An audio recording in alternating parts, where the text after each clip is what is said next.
Are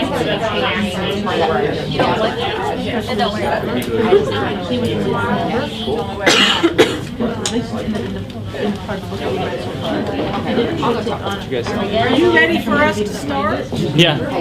We did. Countdown, right? You need a countdown before we start? If I've taken your tiger card, you don't have to sign it. Brandon, is somebody going to introduce? Are you ready? Do we need them to count down? Yep. Ready? Okay. Action. Well, thank you for being here today. My name is Christie Brungardt. I teach here in the Department of Leadership Studies. I'm also the director of the Women's Leadership Project. And with me today I have... I'm Kaiti. I'm a senior leadership major and I work in the Women's Leadership Project. I'm Weiss. I'm a graduate student in the Higher Education Student Affairs Department, and I also work at the Women's Leadership Project. And we also have Sadie Lungren that works in the Women's Leadership Project. She's integral to everything that we do, but she's sick today. So that's the only reason she's not here. She was scheduled in. I'm pretty sure today we have far more content than we have time. So we're going to need to hurry through these fairly rapidly because we want to leave some time excuse me, for questions. And so we're going to talk today about a topic that most people really don't want to talk about, or maybe they never have talked about it before. Maybe they didn't even know we ought to be talking about it. We're going to talk about the Red Flag Campaign, and bystander intervention is all centered around gender-based violence. And that includes, not limited to, but includes dating violence, sexual assault, and stalking. And before we go into our content, I would like to introduce Kim Kepka, who is the Options Advocate. So she works full-time for Options Domestic and Sexual Violence Services here in town, but she also, in fact, just told me she's going to now have more hours on campus. So she is the campus advocate. So I want everyone to try to visit with her a little bit when you get a chance, in case you would ever need to refer a friend. We're very fortunate. Not all campuses have an on-campus advocate, so we're very fortunate that we have Kim. So thank you for being here as well. Thank you, Christy. Sure. Okay, so first we're going to talk about how bad is it and why we need the Red Flag Campaign and bystander intervention. So nearly 20% of college women and 6% of undergraduate men will be victims of sexual assault while they're in college. 1 in 5 women in the U.S. is sexually assaulted in college, and this happens mostly during their freshman and sophomore years. And then 1 in 3 victims of sexual assault are first-year students, so when they first come to campus. And as bad as these statistics are, the worst part about it is that nearly 60% of sexual assaults go unreported. So these statistics could be worse, but most people don't feel comfortable or safe reporting. So I'm sure some of you have been hearing about the news, going, all kinds of headline news around these issues today. The one, it dawned on me, I didn't put up here, but I'm pretty sure if I say Ray Rice, you'll probably know I'm talking about the NFL, because we've all seen lots and lots of that. So that's a big headline thing happening right now. So I just happened to be at, my husband and I had an amazing opportunity to get to speak at Dartmouth College this past July about these issues, and it was a summit on sexual assault. And while we were at that summit, it was so ironic, we picked up a New York Times one day, and that is the front page article. And in fact, I brought a couple of those. If you're interested at all, I'm going to pass them around. I would like to get them back, but most interesting to me is that not only is that story front and center on the front page, but when you open that up, you will see, if I can find it, another full page about that article. And if you keep going, there are 2 more pages, full pages in the New York Times. It is amazing to me because we have been doing this work at Fort Hays State University for 5 years, and honestly I've done several Times talks, and I always try to find references about gender-based violence in the Times newspaper, in the New York Times. We could always find a few, but we had to look for them pretty hard. Oh my gosh, they're everywhere now. They're just everywhere. So being headline news is a pretty big deal. Oh, let's go back to, so just about 3 weeks ago, I don't know if any of you saw the video that KU students put together and disseminated around the state. KU students said at that time, wait, if you're trying to decide where to go to college, don't come to KU because we don't believe it's very safe. Wow, that kind of got some folks' attention. So I can promise you right now, KU's doing a ton of this work on their campus. Know Your 9 So this kind of speaks for itself. This one's just a post off of Facebook, but it's just everywhere. I think this one's really good. One school took appropriate and speedy action when its quarterback was accused of sexual assault. The other is Florida State University. Wow, we're getting serious now. Universities are starting to get the picture. This was while we were at Dartmouth, Summit on Sexual Assault, front page. So here's, we're going to be transitioning now into more about the Red Flag Campaign, but here's just a piece of the Red Flag Campaign website, Sexual and Dating Violence on Campuses, and there's all kinds of information there about research. So if anybody's interested in that, I want to just pull that up. So here we go, the Red Flag Campaign at Fort Hays State. I want to give just a brief history about that. So 5 years ago, a student at that time at Fort Hays State University's name was Erin Fraunfelter. She was in some of our classes, and I ended up being fortunate enough to get to work with her a great deal. And she's actually the one that brought the Red Flag Campaign to my attention and said, have you ever thought about doing this? I said, I've actually never heard of it before. And that's how the Red Flag Campaign was born here at Fort Hays State University. All right, what exactly is the Red Flag Campaign? It is a public awareness campaign designed to address dating violence and promote prevention on college campuses. It urges people to say something when they see something, like such as red flags, warning signs in a relationship. The Red Flag Campaign was created in Virginia in 2007, and 2010. Oh, sorry, I stole that one. FHSU student Erin Fraunfelter brought it to Fort Hays. Some examples of red flags include emotional abuse, sexual assault, jealousy, and stalking. These are some more red flags that are being passed around. Red flags should be, they could be anything, like I said, emotional abuse, sexual abuse, physical abuse, and mental abuse. So a lot of times when you think about dating violence, you really think, oh, it's only like the Ray Rice scenario. It's only somebody physically punching. But no, there are many, many other red flags that happen usually before there's ever anything physical. And so the Red Flag Campaign is an attempt to help people recognize those, know what they are, and know how to deal with those. Like we said earlier, the Red Flag Campaign urges people to say something when they see something. So that's called bystander intervention. It is a social science model that predicts that most people are unlikely to help others in certain situations. A bystander is anyone who observes an emergency or a situation that looks like someone could use some help. We urge people to be an active bystander. So again, say something when you see something. So this video was created by the University of Texas students who give you reasons why they wouldn't intervene and then why they finally chose to intervene, kind of put it into an easier scenario for us to understand.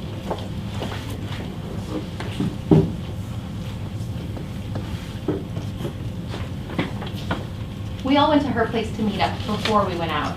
We were at this really fun party, but the punch was kind of strong. Someone brought tequila and they just started pouring shots. I didn't know what was in it, but everybody was drinking it. I saw a girl all over this guy. I knew something was off. This kid was passed out on the couch and people were messing with him, but he wasn't responding. I guess he was just trying to keep up with the other guys. I saw friends leading someone upstairs. They both looked really out of it. I knew my friend wanted to hook up with someone, but it seemed like he was being really aggressive. Something just didn't feel right. I kept thinking, should I get involved? I kept wishing that someone would do something. I kept thinking, what if I say something, but it turns out to be nothing? What if people thought I was weird for making a big deal out of it? What if they get mad at me for interfering? Should I say something? Should I do something? I knew I had to do something. I didn't really know her, but I felt responsible. If it were my sister, If it were me, If that was my little brother, I would want someone to step in. I would want someone to say something. I would want someone to do something, so I told him to back off. So I interrupted them with some ridiculous excuse. So I called 911. I saw something I did something. at UT. At UT? At UT, At UT, We take care of each other.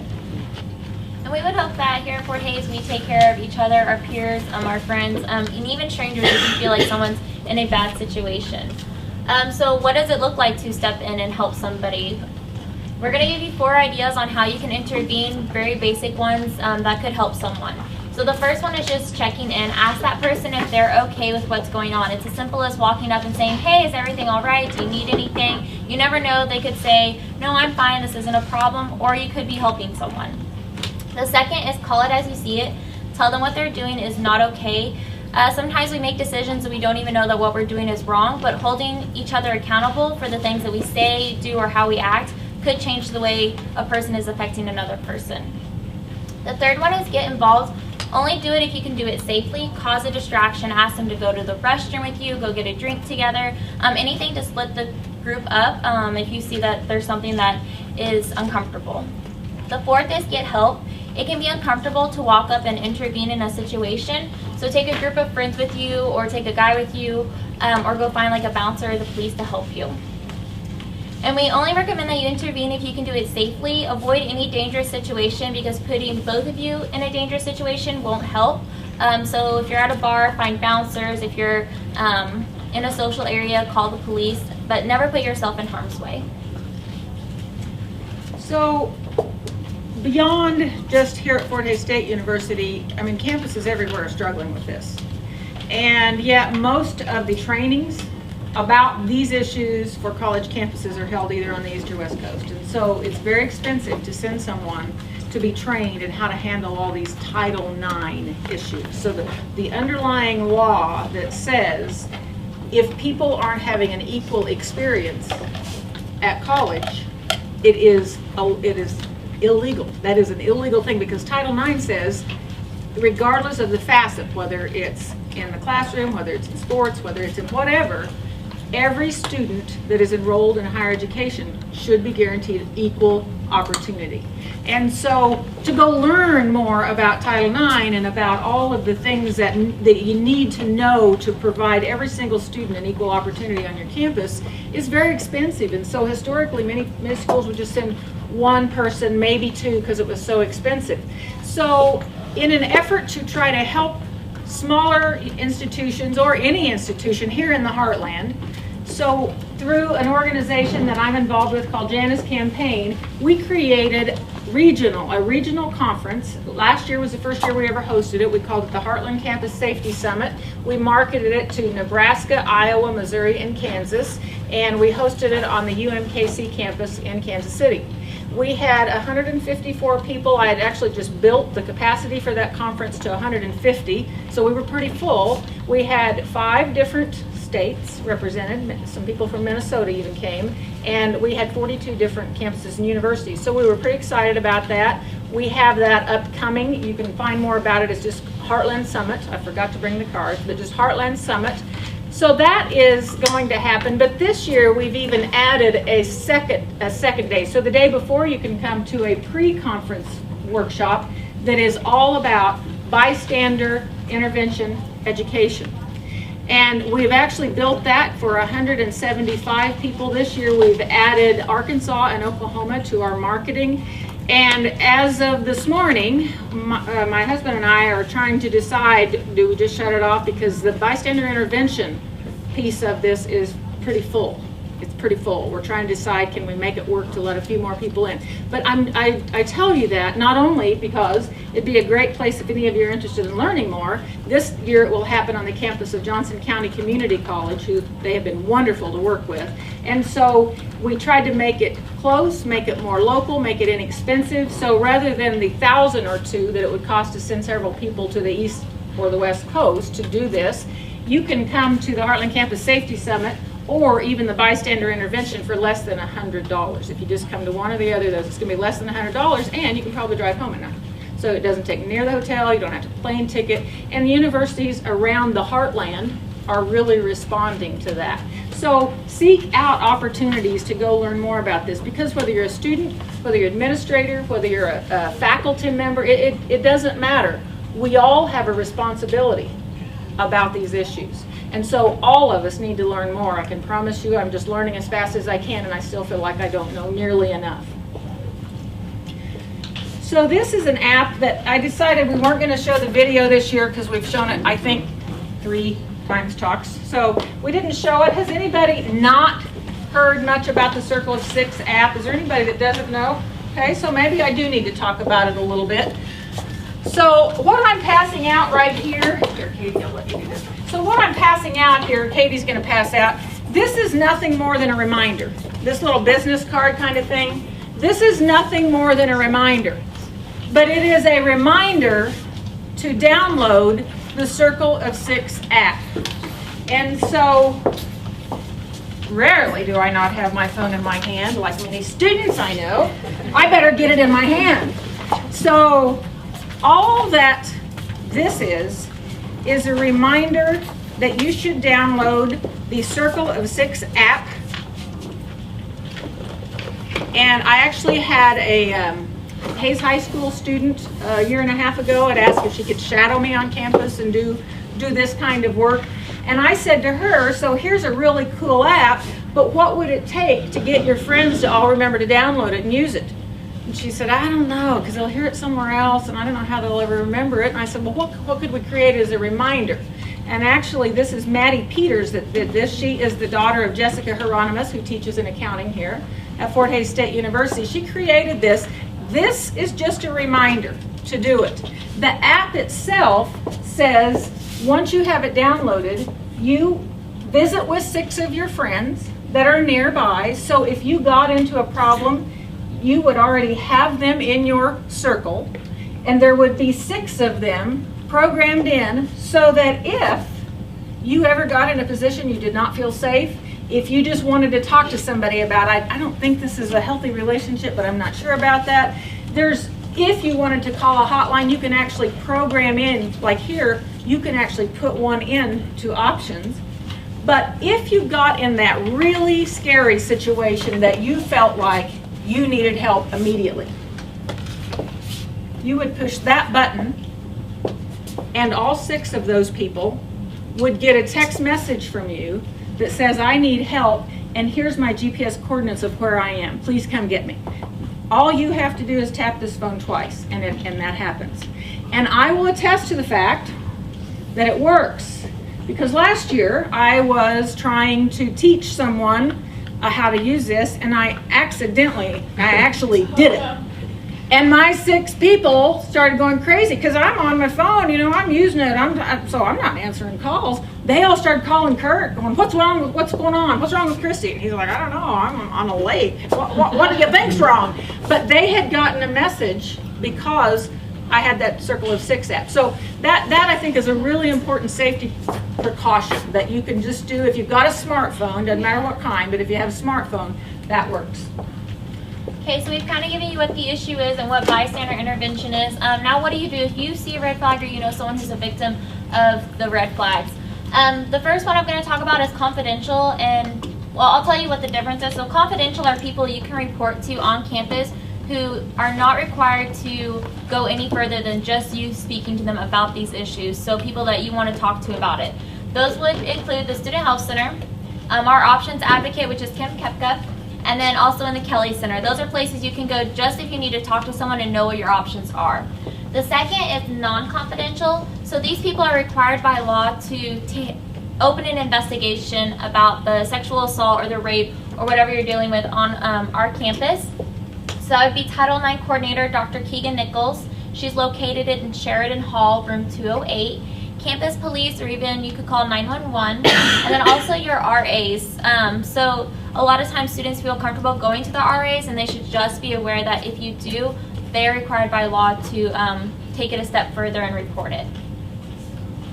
The Red Flag campaign works with all the athletic teams during the month of October, and the athletic teams sign a banner and take a pledge against domestic violence, dating violence on campus. And our Leadership 310 team, as well as us in the Women's Leadership Project, will be present at a volleyball game, a soccer game, women's soccer game, and a men's soccer game, as well as a men's football game. Besides doing athletics, we are also going to be present in the union. We were there earlier this week, and we'll also be there October 20 and 21st. We have students sign red flags, not sign them, but write down their own personal red flags, feeling ownership, understanding what the issues are, and then we put those flags across the quad, so covering the campus in red. We also have resources available at those tables, and we do have t-shirts for sale. They're $5. And we'll have those in the union the 20th and 21st, but that's also a way for you to get more information and learn more about the Red Flag campaign. We also partner with Res Life, so getting to know the students on campus, the ones who are affected by dating violence. We do a bulletin board contest, and we also give them resources and information. Make sure RAs are aware of what the Red Flag campaign is and the resources to give to their students. So the bulletins help educate them, but also give them the resources. And we do a competition to help get them more involved within their Res Life buildings. So this is something new we added to the Red Flag campaign this year, and we are so thankful to Brett Bruner and to the first year experience folks because of them and because they organized it and made it easy for us. Last week we spoke to all 969 freshmen on campus about these issues. We started at 7:30 in the morning, and at 8:20 we were done with that group, and then we did it 8:30 to 9:20, and then we did it 9:30, and we did it until 3:30 in the afternoon on Wednesday.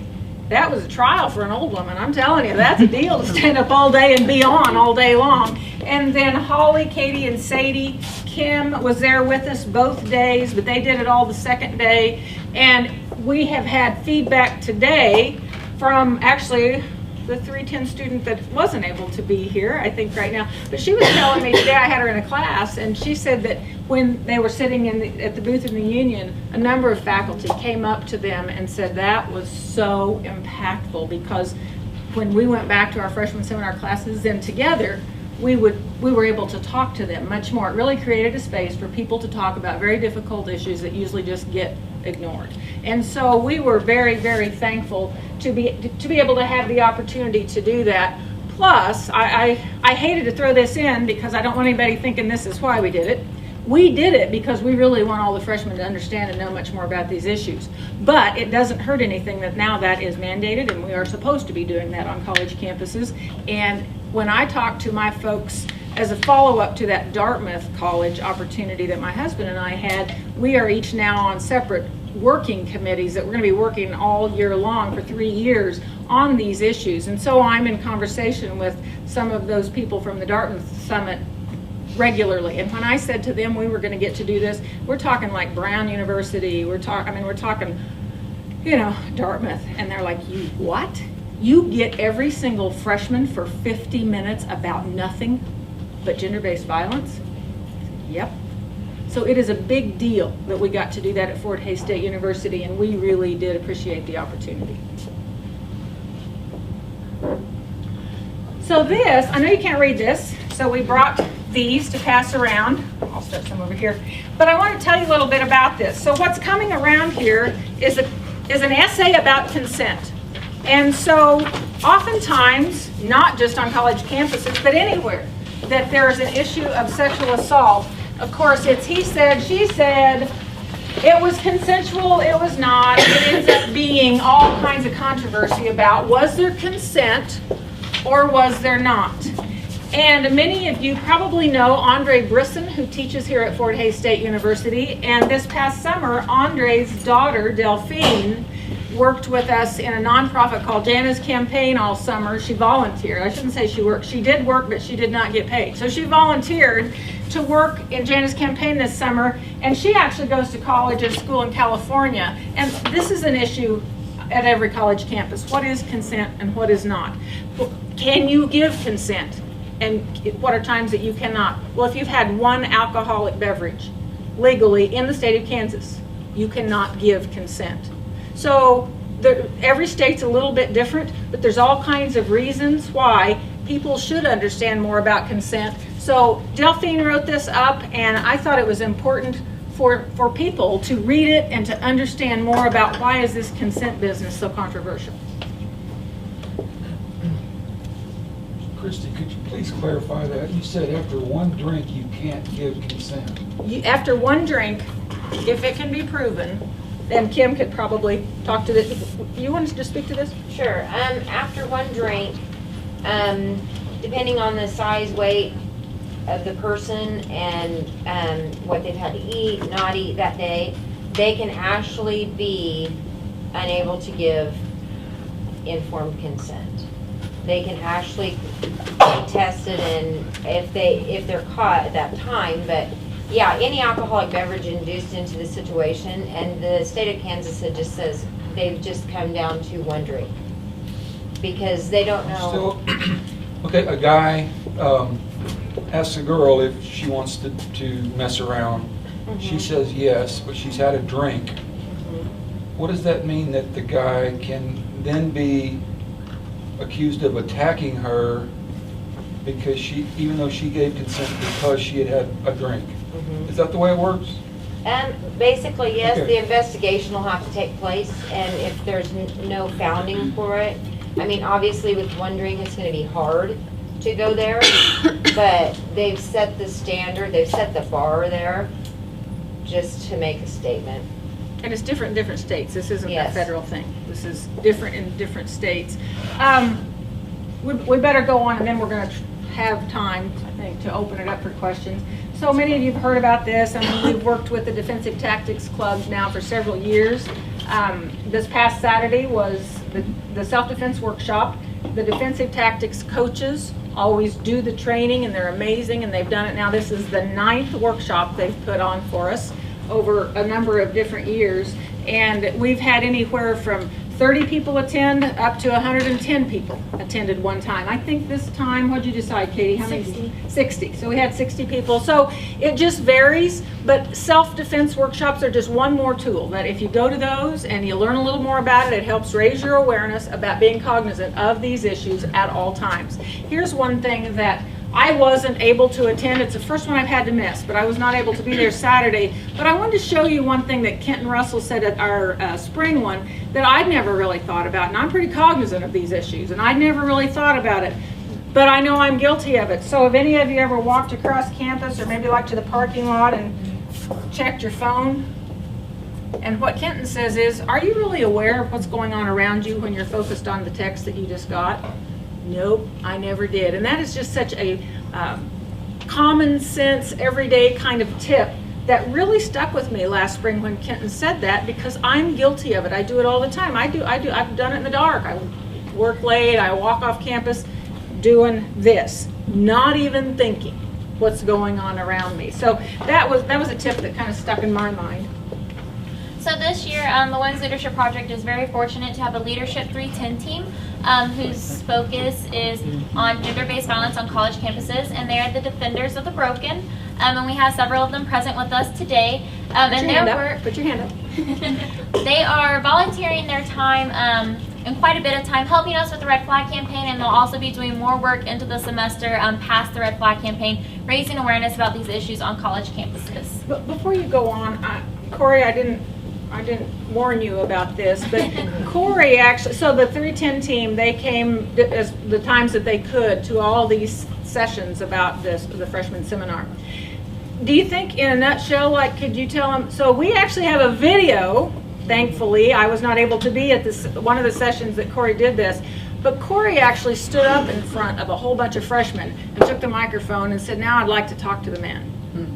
And it was powerful. Can you tell us in a nutshell what you said to them? Sure. Sorry, I'm picking on him and he didn't know it was coming. It's fine. It's definitely a passion that God's put in my heart.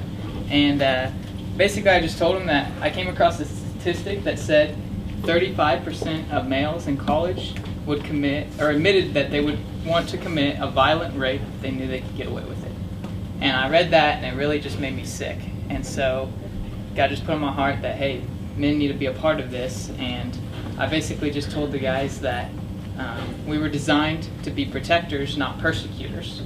And we need to be speaking up, and that to have the courage to speak up is not something you're born with. It's something you have to develop. You have to step outside of your comfort zone in order to become more accustomed to being bold. So Great. that was pretty much it. Thank you so much. Thanks, Corey. It was very powerful. I had several freshmen talk to me later about how they just had never really thought about that. I saw Jean's reaction when you gave the statistic, like, really, that many? But if you don't think you're going to get caught, you do some things that, maybe you wouldn't have ever thought about doing if you thought there was a chance you'd get caught. So I appreciated that. Thank you very much.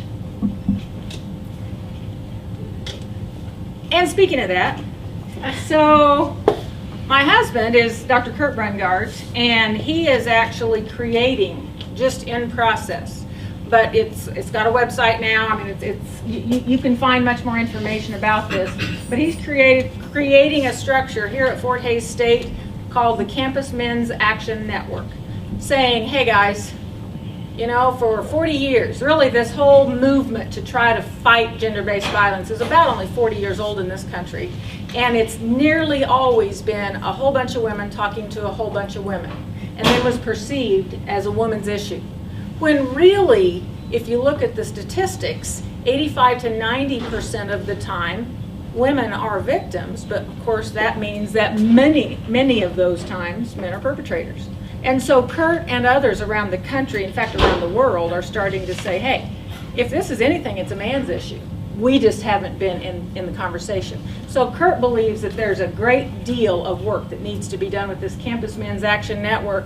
And in fact, he was accepted to present this whole model at St. Louis at a conference this coming Friday. He's going to be kicking off really the Campus Men's Action Network. So if you're interested in that, get in touch with Kurt. I think Corey has talked to him about that. I know Matt Spurlock has talked to him about that. So they're Trey Giles, there's plenty of interest in this. I think this is going to happen here on campus, so be watching for this. So one of the easiest ways to get this message across is to have support from the administration.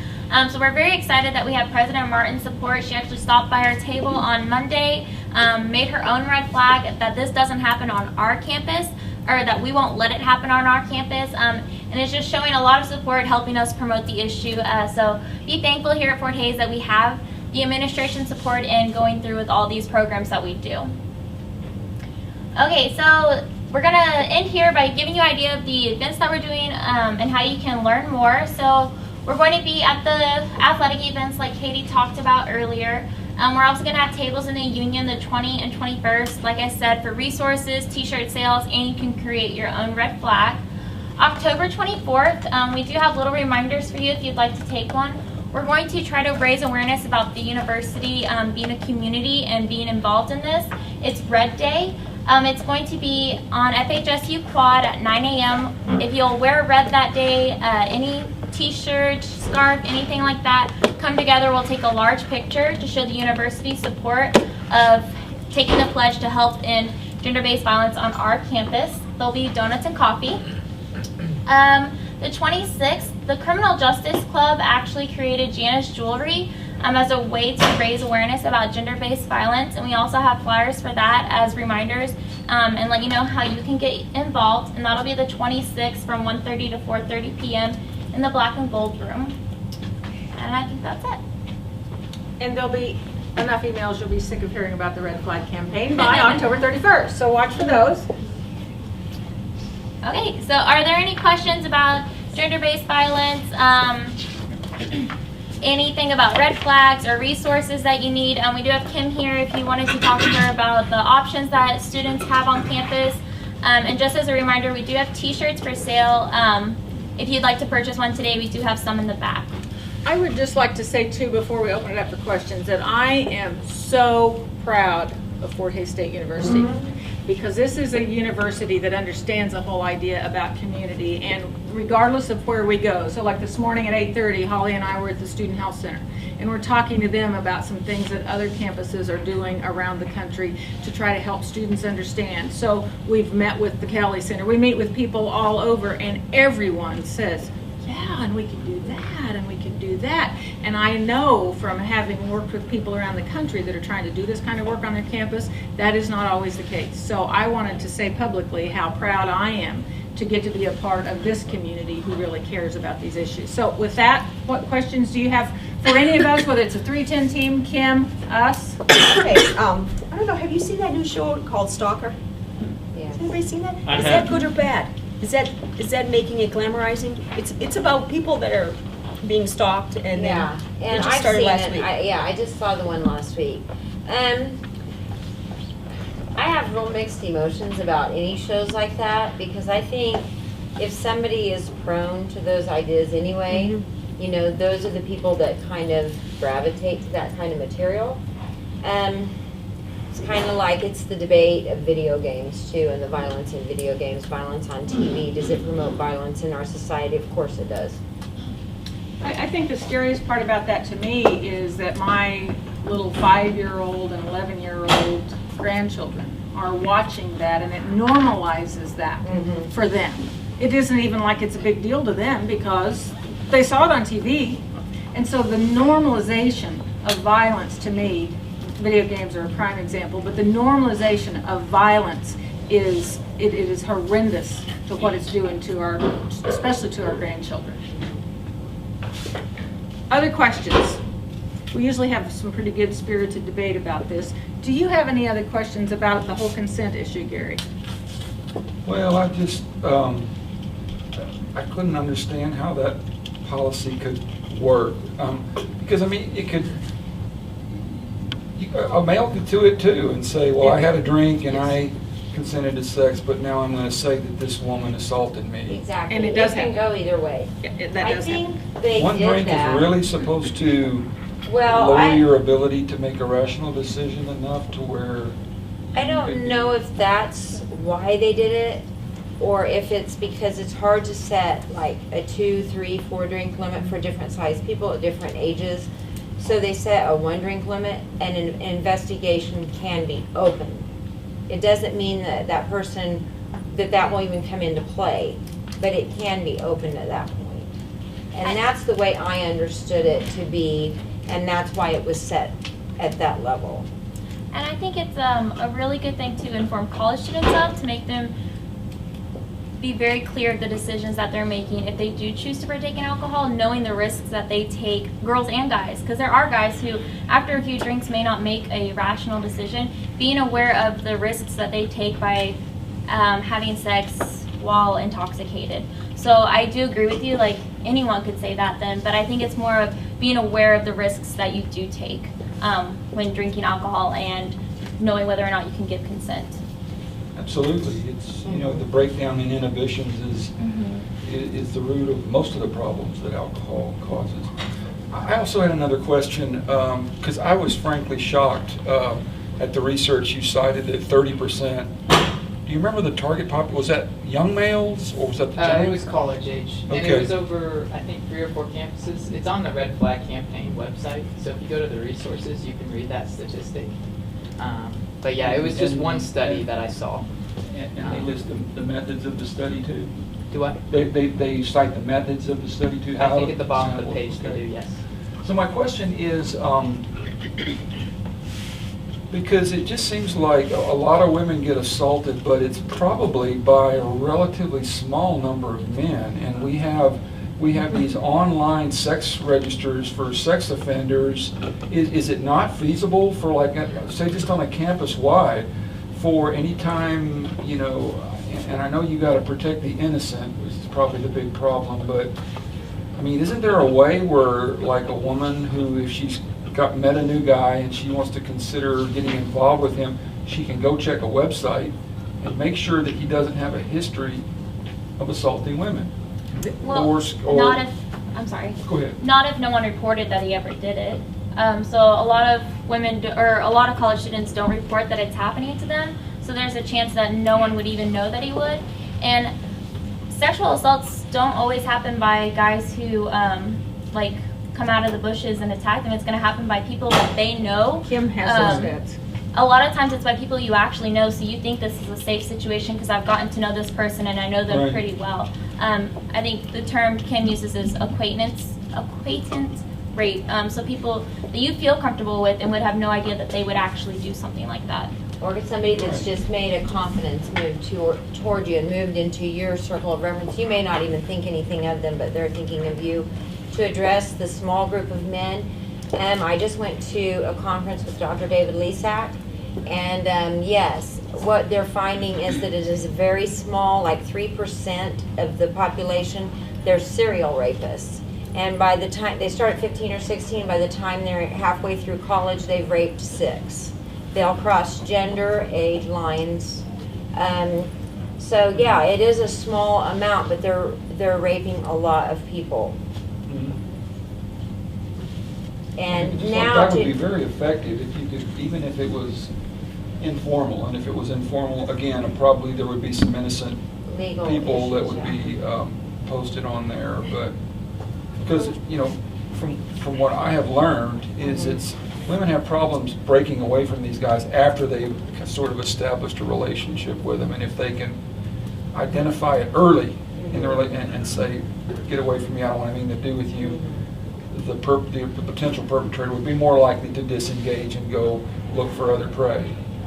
And I want to be sure and also stress that though I know, and we do it too, I know we're even called the Women's Leadership Project, and so I think that's limiting to us, and I certainly think it's limiting in this conversation, because these things, all of these things, whether it's sexual violence, whether it's dating violence, whether it's stalking, happens to men as well.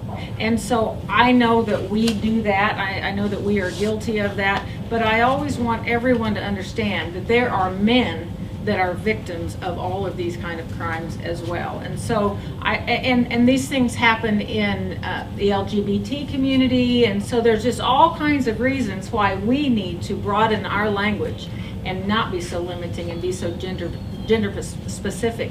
But going back now to kind of a gendered thing, what Kurt believes and what, I mean, if you think about it, it seems pretty common. I think maybe Kurt has talked to Corey about this, is there are just a handful of people. Now I'm going to talk gender specific. There'd just be a handful of guys that would, on this campus, that would ever consider doing anything like that. Ever. Just a handful of them. But that means there's a whole bunch of guys who don't say something about it. And the research shows that many times all it takes is someone, instead of saying, wow, that doesn't look good, I'm going to get out of that deal. Instead, would they say, hey, dude, not cool. No, no, not happening. Many, many times that just ends it. But most times, people don't say anything. And that's what the Red Flag campaign is all about, is to just say something. Jamie. Something he was kind of talking about is at the beginning of relationships, men are often, they put on a face, and over the course of a relationship, that face will change, and the violence doesn't always start out with a punch to the face. It might just be some snarky comments, and then it escalates over time. And I mean, I was in a relationship like that. Luckily, I got out of it, but I mean, he started off completely romantic and an ideal man, and then he started controlling me, and then he started hitting me, and I mean, at that point, it was 3 years. You just said the key word. So even when you look at sexual violence does not occur because sex drives just are happening. Sexual violence or any gender-based violence occurs because someone has decided they are going to abuse the power and control over someone else just because they can. So all types of gender-based violence are about power and control. I know there's this, this perception out there that all these sexual assaults are happening. I'll hear this sometimes. Actually, I had a relative made the mistake of saying to me this past summer, well, if girls just wouldn't expose themselves, if they would just dress different, if, then there just wouldn't be any sexual assaults. And I said, really? Well, gosh, it seems to me like when I go to the swimming pool every summer, girls have on little and boys have on little, and I have never heard of a rape happening at the swimming pool. So I don't think it's that they can't control themselves. I think it's far more about power and control at all times than it is sexual drive.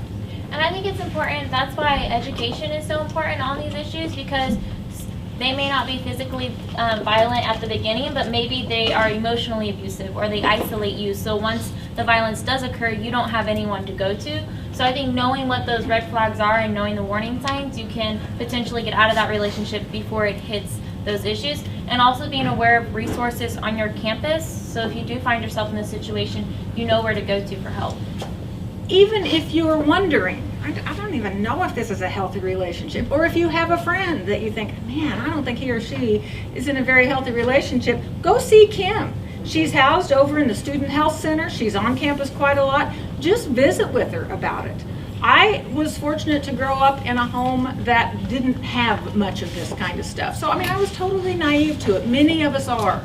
But there are people who are trained to help us understand, is this normal? Is this okay? Is this just totally not totally not okay when it gets to that point. And I think Corey had something he wanted to add. Yeah, well, we were just, you're talking about how your boyfriend early on didn't show signs of being violent, but it kind of developed, and I think, especially as guys, since this is, I mean, we're the main perpetrators, that's something we need to teach them, is that you're not just born a guy who's going to commit a sexual assault. You know, that's something you develop over time, and kind of calling out those red flags in their character and how they walk every day is another way. You know, I tell some of the guys, even on the team, especially in athletics, this is a real big deal, tend to make coarse jokes a lot of the time, and I tell them, just because you laugh at it doesn't mean it's right, and in fact you're kind of desensitizing yourself.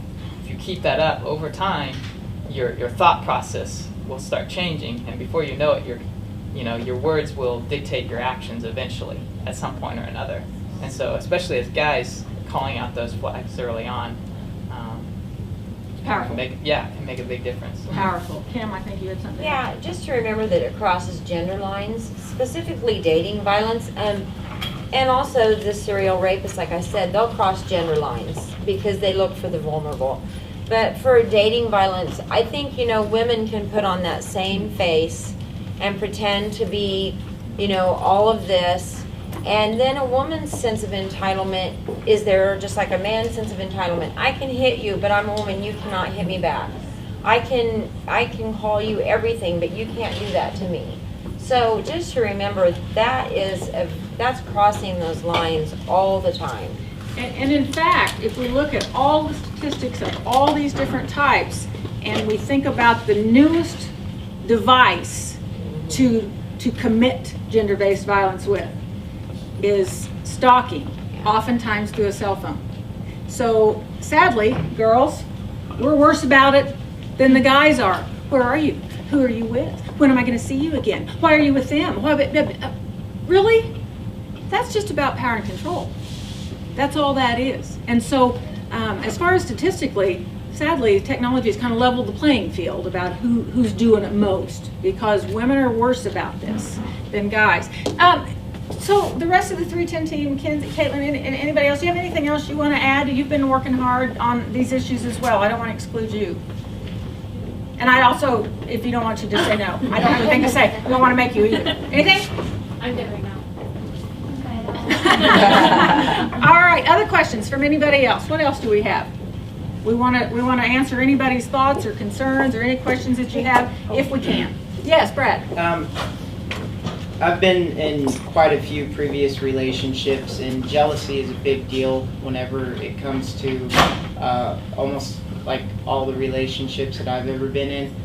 Is there a healthy amount of jealousy?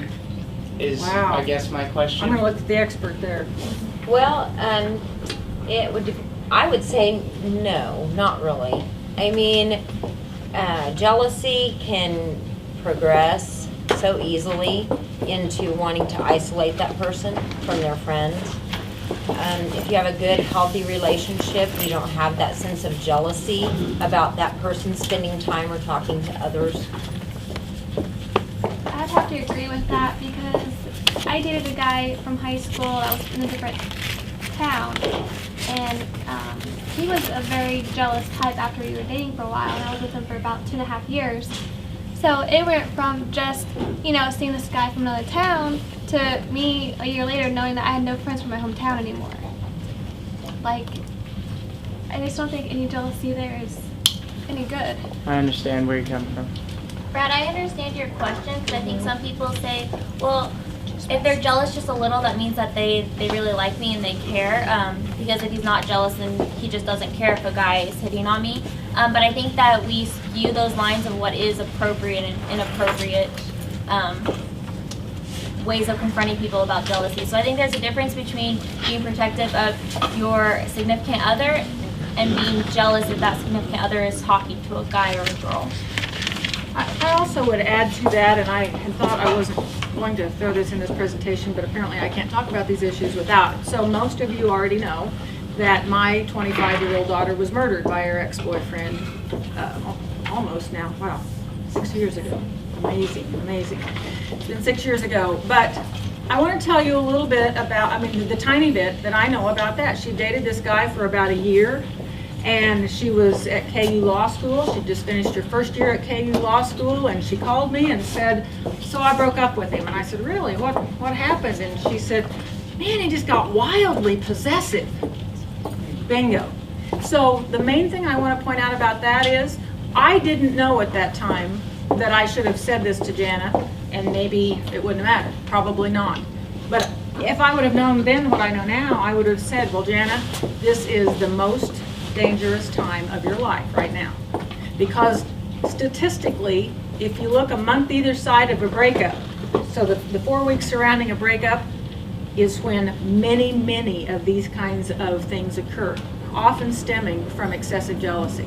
Often stemming. So remember that if you do decide to break up, be extra careful. And you know, Jana was she was actually a trained victim advocate, so I'm pretty sure she knew that already, but I didn't know it, and I wish that I would have. So remember that if you go through a breakup, you know, even if you think I had my best friend actually went through a divorce, and I kept saying, you know, you want to be careful, and she's like, oh, that's never going to happen. Oh, as it ends up, she was glad that I've been harping at her about it, because you don't know how something that emotional and sometimes traumatic for people, you don't know how that will impact them. And so just be cautious of that. If you go through a breakup, think about it. Be more cognizant. It is the most dangerous time.